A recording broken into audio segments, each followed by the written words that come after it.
नमस्कार, आप देख रहे हैं दैनिक साथी हरियाणा। मैं हूं आपके साथ आपका साथी अमित विश्वकर्मा। साथियों, शपथ ग्रहण के 24 घंटे के अंदर प्रधानमंत्री नरेंद्र मोदी की ओर से सभी मंत्रियों के मंत्रालय आवंटित कर दिए गए हैं। 30 कैबिनेट मंत्री, 5 स्वतंत्र प्रभार व 36 राज्य मंत्रियों को मंत्रालय आवंटित कर दिए गए हैं। इसकी सूची जारी कर दी है। हरियाणा से 3 सांसदों को मंत्रिमंडल में शामिल किया गया था। मनोहर लाल खट्टर, जो सूबे के पूर्व मुख्यमंत्री हैं मनोहर लाल खट्टर, उनको बड़ी जिम्मेदारी दी गई है। उनको शहरी विकास मंत्रालय के अलावा ऊर्जा विभाग दिया गया। ऐसे में समझा जा सकता है कि मनोहर लाल खट्टर, उनका कद किस स्तर पर बढ़ाया गया। जिस तरह से 8वें 9वें नंबर पर उनको शपथ दिलाई गई थी, अब जिस तरह से शहरी विकास मंत्रालय उनको दिया गया, ऊर्जा मंत्रालय दिया गया, कहीं ना कहीं बड़ी जिम्मेदारी दी गई। अब बात कर लेते हैं हरियाणा के सबसे वरिष्ठ सांसद राव इंद्रजीत सिंह की। राव इंद्रजीत हरियाणा के सबसे वरिष्ठ सांसद हैं। ऐसे पहले सांसद हैं, 6ठी बार संसद बनकर संसद भवन पहुंचे हैं। वो स्वतंत्र प्रभार के राज्य मंत्री हैं। पहले नंबर पर उनको स्वतंत्र प्रभार के रूप में शपथ दिलाई गई थी। उनको भी 3 मंत्रालय आवंटित कर दिए गए। पहले की तरह ही उन 2 मंत्रालय उनके पास रहेंगे स्वतंत्र प्रभार के रूप में। सांख्यिकी एवं प्लानिंग मंत्रालय स्वतंत्र प्रभार के रूप में उनके पास रहेगा। वहीं सांख्यिकी मंत्रालय स्वतंत्र प्रभार के रूप में उनके पास रहेगा। मोदी 2 गवर्नमेंट में भी उनके पास ये 2 मंत्रालय मौजूद थे, क्योंकि कहीं ना कहीं प्लानिंग बड़ा हिस्सा होती है किसी भी सरकार का। प्लानिंग सबसे बड़ा हिस्सा होती है। सबसे वरिष्ठ सांसद है हरियाणा के, ऐसे में उनको जिम्मा भी बढ़ा दिया गया, क्योंकि तमाम योजनाओं को पहले प्लानिंग करना होता है, उसके बाद एग्जीक्यूट करना होता है। ऐसे में कहीं ना कहीं बड़ा महकमा दिया गया है। वहीं तीसरे मंत्रालय की बात कर ले, जो कि कहीं ना कहीं राज्य मंत्री के रूप में उनको दिया गया है। पर्यटन एवं संस्कृति राज्य मंत्री उनको बनाया गया। कहीं ना कहीं पर्यटन एवं कला एवं संस्कृति राज्य मंत्री का जिम्मा अतिरिक्त उनको दिया गया। ऐसे में कहीं ना कहीं 3 मंत्रालय जो केंद्रीय मंत्री राव इंद्रजीत सिंह उनको दिए गए हैं। गुरुग्राम से सांसद हैं, 6ठी बार संसद पहुंचे हैं, 6ठी बार सांसद बनकर संसद भवन पहुंचे। कहीं ना कहीं हरियाणा के सबसे वरिष्ठ सांसद हैं। वहीं अब बात कर लेते हैं फरीदाबाद के सांसद कृष्णपाल गुर्जर की। उनको कहीं ना कहीं पूरी तरह से अमित शाह के साथ जोड़ा गया, जो कि देश के गृह मंत्री हैं। वहीं सहकारिता मंत्रालय भी अमित शाह के पास था। पिछली सरकार में भी अमित शाह के पास गृह और सहकारिता मंत्री में सहकारिता राज्य मंत्री कृष्णपाल गुर्जर को बनाएगा। और कहीं ना कहीं सीधे तौर पर देश के दूसरे नंबर के सबसे बड़े नेता अमित शाह के साथ काम करते हुए दिखाई देंगे कृष्णपाल गुर्जर। जिस तरह से 3 मंत्रालय, 3 सांसदों को केंद्रीय मंत्री बनाया गया था मोदी सरकार में, बड़ी जिम्मेदारी कहीं ना कहीं उनको दी गई है। क्योंकि हरियाणा में 2 महीने के बाद 3 महीने के अंदर लोकसभा चुनाव होने, ऐसे में कहीं ना कहीं बड़ी जिम्मेदारी दी गई है, ताकि विधानसभा चुनाव में उसको कहीं ना कहीं एग्जीक्यूट की जा सके, उनका फायदा लिया जा सके। फायदा कितना मिलेगा ये आने वाले समय में देखना होगा, लेकिन इतना जरूर है कि अब एक बार फिर से केंद्रीय मंत्री राव इंद्रजीत सिंह को प्लानिंग और सांख्यिकी मंत्रालय दिया गया है स्वतंत्र प्रभार के रूप में। वो अपने कहीं ना कहीं पूरी तरह से निर्णय लेने में सक्षम होंगे। इन दोनों मंत्रालय, स्वतंत्र प्रभार की बात कर ले तो उनके ऊपर कोई मंत्री नहीं होता, वो सक्षम होते हैं अपने निर्णय लेने में। राज्य मंत्री को कहीं ना कहीं जो कैबिनेट मिनिस्टर होता है उसके साथ अटैच किया जाता है, लेकिन स्वतंत्र प्रभार के रूप में मंत्री, कैबिनेट का दर्जा उनको नहीं होता, लेकिन स्वतंत्र प्रभार के रूप में वो अपने निर्णय लेने में सक्षम होते हैं। जैसा कि हमने बात किया प्लानिंग, मोदी 2 सरकार में भी प्लानिंग जो मंत्रालय था उनके पास था, योजना जो मंत्रालय था उनके पास था, वहीं सांख्यिकी मंत्रालय भी उनके पास था। एक बार फिर से उनको दोनों मंत्रालय का जिम्मा दिया गया और कहीं ना कहीं बड़ी जिम्मेदारी कही जा रही है। कुछ और मंत्रियों की बात कर लेते हैं। प्रधानमंत्री नरेंद्र मोदी के पास ministry of person public grievance and prison, department atomic energy का जिम्मा प्रधानमंत्री नरेंद्र मोदी के पास रहेगा।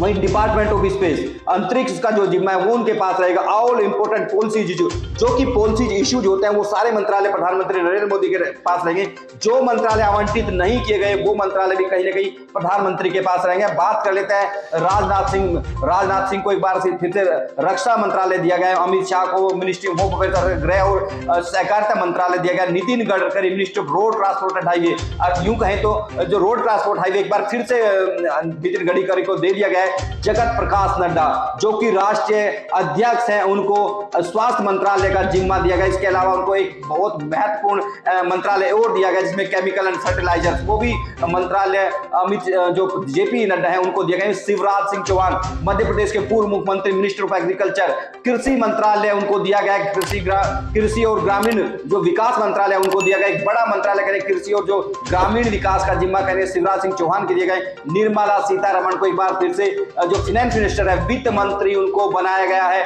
और निर्मला सीतारमण को एक बार फिर से वित्त मंत्री बना दिया गया है। वहीं डॉक्टर एस जयशंकर जो कि पहले भी विदेश मंत्री थे, एक बार फिर से विदेश मंत्री का। हरियाणा के पूर्व मुख्यमंत्री मनोहर लाल खट्टर जो कि करनाल से सांसद बनकर संसद भवन पहुंचे हैं, पहली बार सांसद बने।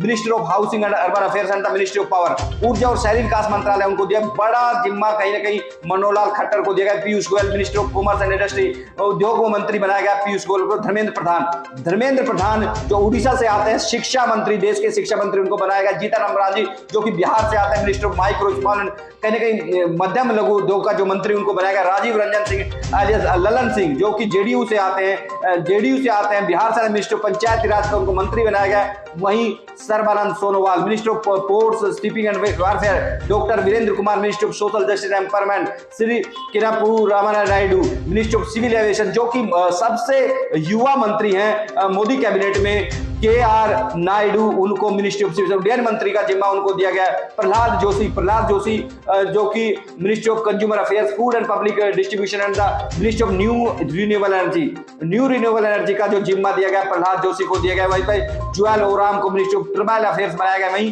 गिरिराज सिंह जो कि बिहार से आते हैं, मिनिस्ट्री ऑफ टेक्सटाइल जो मंत्रालय उनको दिया।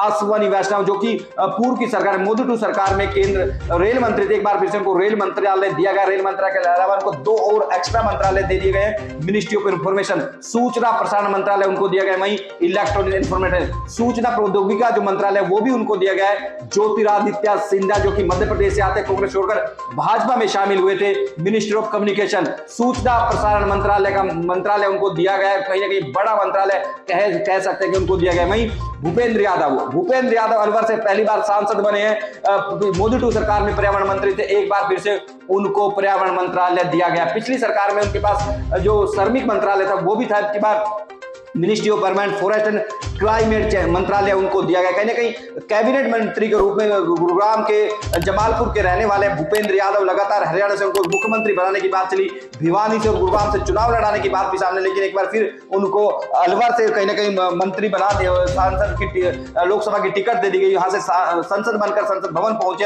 अब उनको पर्यावरण मंत्री बना दिया गया। इसके बाद बात कर लेते हैं गजेंद्र सिंह शेखावत जो कि राजस्थान से आते हैं, minister of culture, minister of tourism, कहने के पर्यटन एवं सांस्कृतिक मंत्री उनको बनाया गया है।